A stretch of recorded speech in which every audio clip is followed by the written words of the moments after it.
My name's Jackson Cole. I'm 38 years old, and I manage 3 rental properties in Brooklyn, New York. After years of dealing with every kind of tenant imaginable, from chronic late payers to midnight drummers, I thought I'd seen it all. That was before Ethan Morales walked into my office.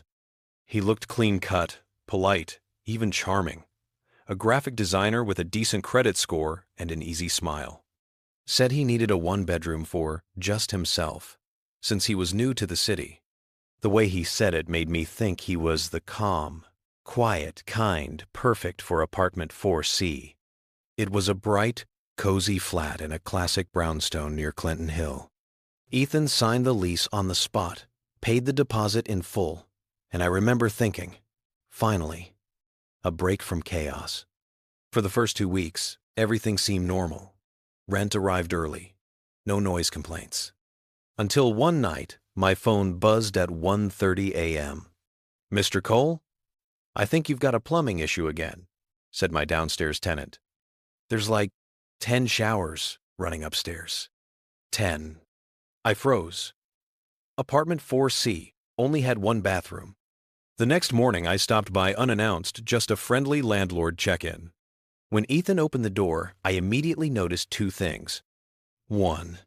The smell of instant noodles. 2. A mountain of shoes by the door, all different sizes. Behind him, a woman scurried across the hallway with a towel on her head. Then another person came out of the kitchen holding a laptop. Ethan's eyes widened. "Oh, those are just my cousins. Visiting. From out of town." I smiled politely, but inside, alarms were blaring. A week later, my cleaner texted me, "Mr. Cole, why are there bunk beds in the living room now?" I logged into the building's security system and started checking the entry timestamps. Between midnight and 2 a.m., the door to 4C opened 8 separate times. Something was off. 2 days later, Ethan sent me an email titled, "Urgent, apartment overcrowding and air quality concern." He actually complained that the space wasn't ventilated enough for the number of people living there. He CC'd the local housing authority, trying to paint it as my problem. That was when I realized this wasn't just a case of a few overnight guests. Ethan had sublet my apartment, likely through a short-term rental site, maybe even multiple platforms. And he was using my own building as a mini-hostel, while pretending to be the victim of overcrowding. I couldn't just evict him on suspicion. I needed evidence. Solid, irrefutable proof that would stick legally and go viral for the poetic justice. So, I hatched a plan. First step, I installed discrete motion-based guest counters in the hallway and near the mailboxes. Tiny sensors that logged how many unique bodies entered the floor each night. Second, I printed a few fake maintenance inspection notices and slipped one under Ethan's door. It said that a routine sublet compliance check was scheduled for Friday at 8 a.m. That night, the sensor logs went crazy. Between midnight and 3 a.m., 15 people left 4C suitcases in hand. By morning, the apartment was quiet. Ethan answered the door, looking unusually tired. "Hey, Mr. Cole, everything good?" "Oh, absolutely," I said with a smile. "Just the usual inspection." Instant. Inside, the beds were stripped, air freshener hung heavy, and 3 doors were padlocked from the inside, probably makeshift rooms. I played along, pretending not to notice. Then as I left, I said, "By the way, we're installing building-wide security upgrades next week, just for everyone's safety." His face dropped. What Ethan didn't know was that I had already set up a hidden camera in the hallway, legal under building policy since it was a shared space. Every motion sensor log was synced with time-stamped footage. By day 3, I had captured everything. Guests arriving with luggage. Strangers scanning QR codes taped to the door. Even a man in a company shirt dropping off new linens. Ethan wasn't just subletting, he'd turned my apartment into a short-term rental ring. One night I saw him on camera giving keys to 3 different people, each paying in cash. That's when I took things to the next level. I created a fake listing titled Affordable Brooklyn Room with Great Host and messaged Ethan through his own ad. He responded, not knowing it was me. Sure thing, $120 per night, cash only. Don't tell the landlord, he's nosy. Gotcha.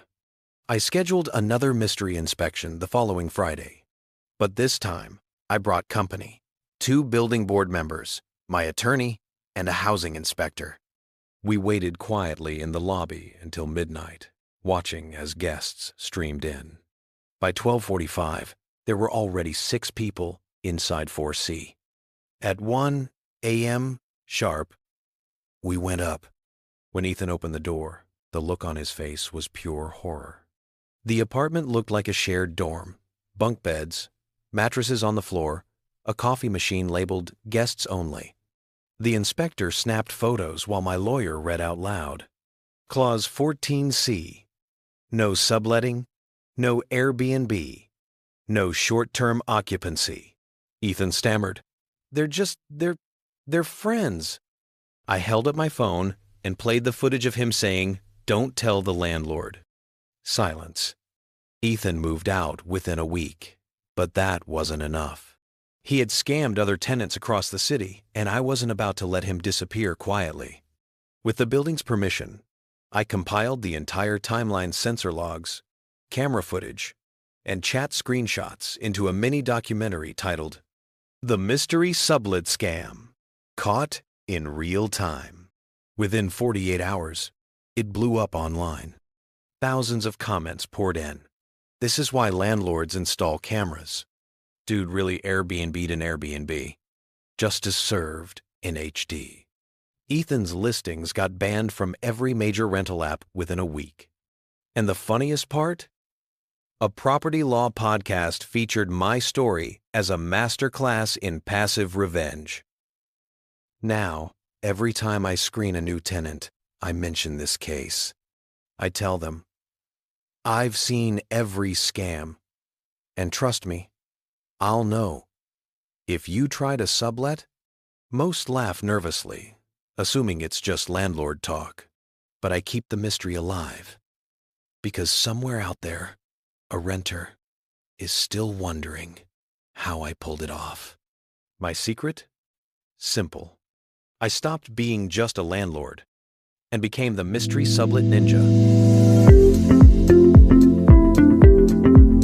Thank you for being here.